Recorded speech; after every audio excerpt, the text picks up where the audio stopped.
You see, there's something divine about a good woman. Not just in the way she loves, not just in the way she holds everything together when it's all falling apart, but in the way God crafted her heart to reflect His own mercy.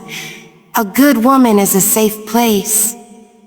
She becomes the intercessor when the world tries to silence your voice. She becomes the grace when you can't even forgive yourself. She will pray for you when you don't even believe in prayer anymore. And when she gives her love, oh, it's not halfway, it's not part-time. It's not conditional on the mood, the moment, or the money. No, when a good woman loves, she loves like eternity is watching. She pours herself into the cracks of your brokenness, and she doesn't ask for a receipt. She just wants to see you whole. But here's what I need you to understand. When that kind of woman is hurt, when her spirit is bruised, when her name is mishandled, when her trust is broken, when her loyalty is taken for granted, it's not just her pain echoing in the silence. It's purpose that was misused. It's legacy that was disrupted. It's favor that was fumbled. Because a good woman brings more than just a body into a relationship. She brings intercession. She brings vision. She brings peace. She brings a quiet kind of wisdom that God whispered into her while she was still being formed in the dark places of her mother's womb. She brings multiplication. You give her a seed, she gives you life. You give her a home, she gives you a kingdom. You give her consistency, she gives you loyalty no storm can shake. But when that heart is mishandled, when tears fall too many times for the same reason, when her silence becomes louder than her words ever were, when her smile becomes more about survival than joy, that's when heaven takes note. Because God is close to the brokenhearted, and when a good woman is hurt, she doesn't lose. She learns, she heals, she rises, and the cost of her absence can't be calculated. Because what was once covering you in prayer, what was once advocating for you in rooms you'll never walk in? What was once standing in the gap between who you were and who you could become is now healing from what she survived. She doesn't broadcast the pain. She doesn't clap back, she elevates. She lets God vindicate. You don't just lose her laughter. You lose the sound of mercy in motion. You don't just lose her support. You lose the shelter she built for your spirit. You don't just lose her presence. You lose the atmosphere that shifted when she walked in the room. But let me tell you something about a good woman. She won't stay down. She won't stay broken. She will rebuild with trembling hands and a faithful heart. She will find wholeness in the same God she once begged to heal you. And when she rises again, she won't look back.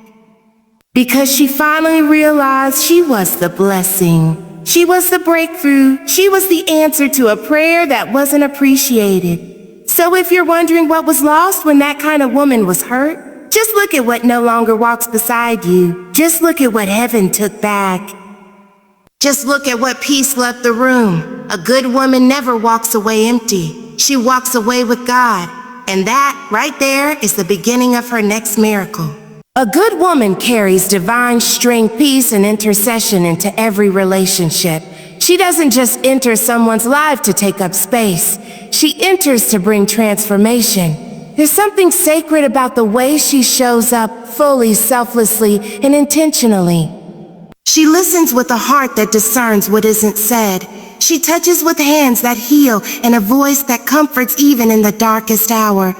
She becomes the bridge between your broken pieces and your better self. She prays not just for you, but over you, even when you don't know how to pray for yourself. Her presence is quiet, yet powerful. Her intuition sees beneath the surface, feeling what's hidden, hearing what's unspoken, sensing what's coming long before it arrives. She can see the storm in your eyes before it hits your voice, and instead of running, she becomes your calm. Her strength doesn't shout, it steadies, it stabilizes, it softens sharp edges and holds fractured souls together. She's not just emotionally invested, she's spiritually anchored. Her love has roots, her loyalty has depth, and her patience stretches farther than most would dare. She's the kind of woman who'll stay up late wiping away your disappointment, praying you into clarity, and speaking life when everything around you sounds like defeat. She's not just in your life to make you feel good. She's in your life to make you whole. She shows up with vision, believing not only in who you are, but in who you can become. She doesn't try to fix you. She tries to fight for you. There's a difference. Fixing implies you're broken beyond function. Fighting for you means she sees the worth you've forgotten, the potential you've misplaced, the strength you've buried. Her peace is not just a personality trait. It's a weapon. It disarms chaos, silences confusion, and guards the space she shares with you. You'll find that her peace becomes your sanctuary. When the world drains you, she becomes the place where you are restored. When your past haunts you, she becomes the reminder that your future is still redeemable. She doesn't bring more noise to your life. She brings quiet that heals. She doesn't add pressure, she adds presence. She doesn't demand change, she inspires it. And while all this might seem ordinary from the outside, make no mistake, it is divine. Heaven put something in her spirit that can't be explained by charm or charisma. Her love is a calling. Her support is a ministry. Her forgiveness is a reflection of grace. Her patience is not passivity, it's power under restraint. She may cry, but her tears are prayers. She may fall, but she rises with purpose. And while others may love with conditions, she loves with covenant. She doesn't walk in for attention. She walks in on assignment. She doesn't just want your time. She wants your transformation. She's not just holding your hand. She's holding your future. When a good woman is hurt, it's not just her heart that breaks. It's purpose and legacy that are disrupted. Because she wasn't just in the relationship to receive love. She was there to multiply it. She carried within her a vision that extended far beyond the moment. She didn't just see a person, she saw a future. She built plans in silence, carried prayers in secret, and envisioned a life of purpose built on partnership, growth, and God's direction. So when betrayal or neglect enters the space she's been nurturing with care, the damage goes deeper than the surface. It cuts into her dreams. It questions her discernment. It interrupts the calling she believed she was walking in together with someone who was supposed to be her covering, her co-builder, her safety. A good woman doesn't give her heart lightly. It's not because she's guarded, it's because she's aware of the cost, aware of the investment, aware of how deeply she's wired to connect, support, and elevate. So when her heart is wounded, it doesn't simply bleed, it echoes. It sends shockwaves through everything she had envisioned. She questions her assignment. She replays every sacrifice.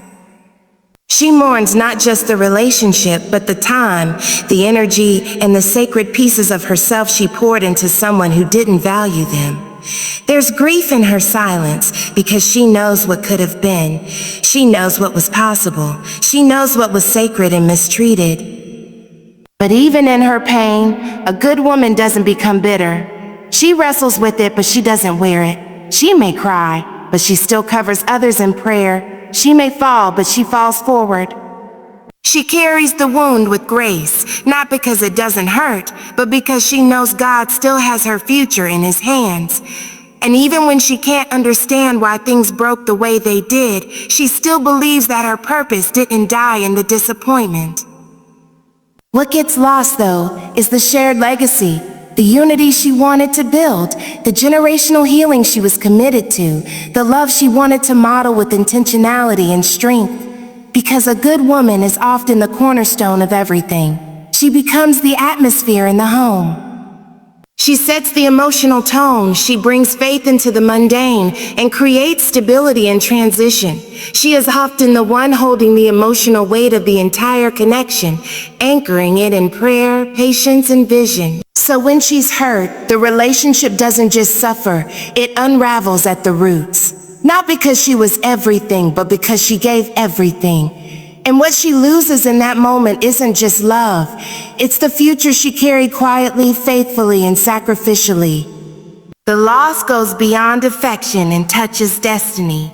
Her pain is not only personal, it's prophetic, because it reminds us that misused love doesn't just wound the present, it delays the impact that love was meant to have on generations to come. Her silence speaks louder than her pain. It marks the moment she begins to rise. When a good woman goes quiet, it's not because she's run out of things to say, it's because she said all she could. She has pleaded, prayed, reasoned, and hoped. She has spoken with grace, with truth, with vulnerability, and with love. But now her silence is her sanctuary. It's the holy space between heartbreak and healing, the sacred pause where she gathers herself back from the pieces she gave away. This silence is not empty, it's full. Full of reflection, full of realization, full of the quiet strength that comes when a woman finally understands her worth, was never tied to how well she endured being mistreated. In her silence, something begins to shift. The tears still fall, but they are no longer tears of confusion. They are tears of clarity. The weight she used to carry for someone else begins to lift, not because it got lighter, but because she decided it was no longer hers to carry. In the quiet, she stops fighting for someone to see her, and she starts seeing herself again. She remembers who she was before she started overcompensating, before she started minimizing her needs, before she started shrinking just to make space for someone else's comfort. That silence becomes her mirror, reflecting not her wounds, but her worth. She's not withdrawing to punish. She's retreating to recover. The silence is not cold, it's sacred. It's her soul stepping out of survival mode. It's her spirit saying, I deserve more than this. And in that stillness, something powerful happens. She begins to breathe again, not shallow breaths filled with anxiety, but deep, soul-restoring breaths that remind her she is alive, she is whole, and she is not finished. Her silence becomes a cocoon. It may look like she's hiding, but really, she's transforming. Others may mistake her quietness for defeat, but they don't understand that silence is where God speaks the loudest.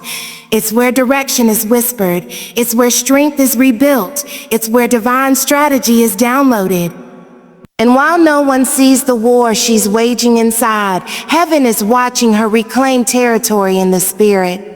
She's not posting about her pain. She's not performing for validation. She's simply becoming wiser, becoming softer without being naive, becoming stronger without becoming hard, becoming more herself than she's ever been before. She stops needing answers from the one who caused the pain. She stops waiting for closure that never comes.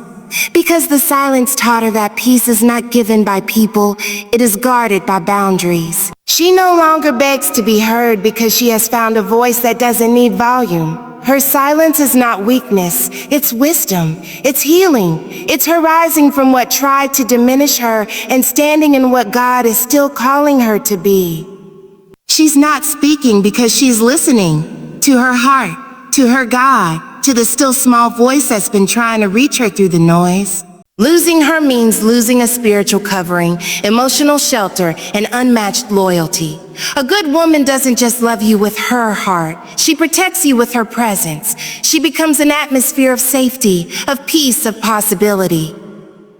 She holds your name in her prayers and your potential in her hands. She watches over your soul in ways you may never even realize, standing in spiritual warfare on your behalf when you're too tired, too distracted, or too broken to fight for yourself.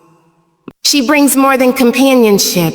She brings divine intercession. She doesn't need applause for it. She doesn't need recognition. She does it because her love runs deeper than surface level connection. It's rooted in her calling, in her faith, in her deep understanding that love isn't just felt, it's fought for.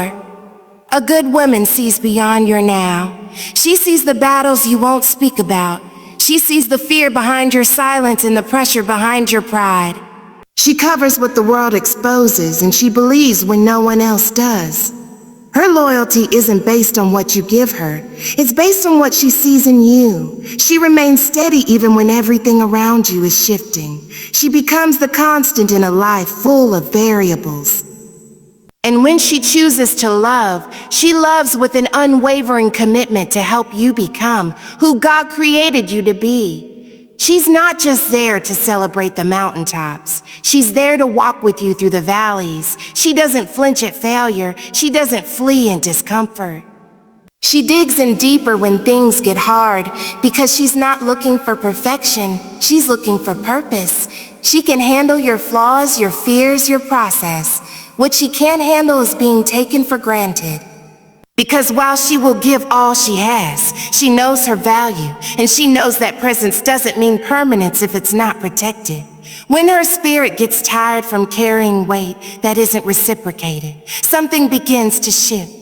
The warmth starts to fade. The shelter begins to close.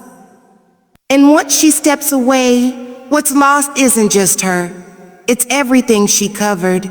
Losing her means losing the one who stayed up praying when you didn't even believe prayer would work. It means losing the one who cheered for you privately, even when you gave her nothing to work with publicly. It means losing the one who kept your secrets, defended your name, and tried to build you up when you were tearing yourself down. It's losing the eyes that saw your potential before you ever walked in it. It's losing the heart that loved you at your lowest, the hands that steadied you in your storm, and the voice that reminded you that greatness still lived in you, even when you were buried in shame. And while she may walk away quietly, the absence she leaves is deafening. The void is not just emotional, it's spiritual. What you lost wasn't just a relationship. It was a divine covering that heaven placed in your life for protection, for growth, for legacy. She may walk away wounded, but she walks away with God, and that's where her miracle begins. There's something powerful about a woman who finally releases what hurt her and clings to the one who heals. She doesn't walk away because she stopped loving. She walks away because she started loving herself through the eyes of the one who created her. After everything she endured, every betrayal, every ignored tear, every word that made her question her worth, she finally realized that she was never meant to be broken trying to hold someone else together. What once felt like loss now begins to feel like deliverance. The silence, the stillness, the separation. It's not emptiness. It's the space where God begins to do his most intimate work in her soul. She rises not in revenge, not in resentment, but in restoration. Her wounds become testimonies. Her tears become oil. What was once pain becomes purpose. And though she may carry the memory of what she went through, she no longer carries the weight. God starts to meet her in the places she once felt abandoned. He begins to fill the gaps where others failed her. He begins to whisper truth where lies once lived. Her posture changes, her countenance shifts. There's a glow that comes when a woman trades her sorrow for strength and her confusion for clarity. She begins to build again, not just a life, but a legacy. She begins to dream again, not just for herself, but for every woman who ever felt like her voice didn't matter. And through it all, she walks with grace. Not because she's untouched by pain, but because she's been touched by God. There's no bitterness in her movement, only boldness. There's no desperation in her healing, only dignity. And that dignity becomes her crown. That healing becomes her armor. That faith becomes her foundation. And while some may look back at her and wonder how they let her go, she no longer needs that answer. She no longer lives for closure that never came, because what she found was far greater. She found peace, she found purpose, she found power in her voice, strength in her silence, and courage in her vulnerability. She found that her value was never tied to who held her hand, but to the one who holds her heart. And now, as she walks in alignment with God, the doors begin to open. The favor begins to follow. The right people begin to enter. The atmosphere shifts wherever she goes because she's no longer moving from pain. She's moving from promise. She may have been wounded, but she's not broken. She may have walked away, but she's not lost. She's found in grace, covered in purpose, and guided by the one who never failed her. And this right here is the beginning of her miracle, because God always finishes what he starts, and he's just getting started with her.